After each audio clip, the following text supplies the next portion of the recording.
জয় গুরু বামদেব, জয় মাতারা। আমি তন্ত্রভারতী সৌরভ ভট্টাচার্য। আজকে নিয়ে আসবো জামাই ষষ্ঠী সম্বন্ধীয় কিছু বিষয় নিয়ে। আপনারা যারা জামাইকে নিয়ে আসছেন বা যারা নতুন শাশুড়ি মা হয়েছেন, তাদের ক্ষেত্রে এই জ্যোতিষী টোটকাটা খুব কাজে লাগবে। আপনারা আপনাদের জামাইকে জামাই ষষ্ঠীতে উপহার হিসাবে কি কি দিতে পারবেন, কি কি দিতে পারবেন না, তাই না দেওয়ার তালিকাটা আগে আমি বলি। আপনারা ইলেকট্রিক কোনো ঘড়ি, বিশেষ করে ঘড়ি, ইলেকট্রিক গেজেটের মধ্যে ঘড়ি দিতে পারবেন না, কারণ ঘড়ি অনেক সময় দূর সময় বহন করে নিয়ে আসে। দিতে পারবেন না রুমাল, দিতে পারবেন না আয়না, দিতে পারবেন না কোনো রকম বস্ত্র, যদি সেটা কালো হয়। কালো বাদ দিয়ে সব বস্ত্র আপনি দিতে পারবেন।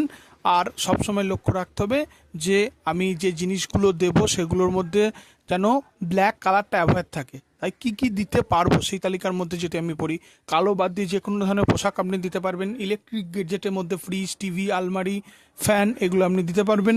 দিতে পারবেন মানি প্লান্ট, লাকি ব্যাম্বুর মতো কিছু গাছ।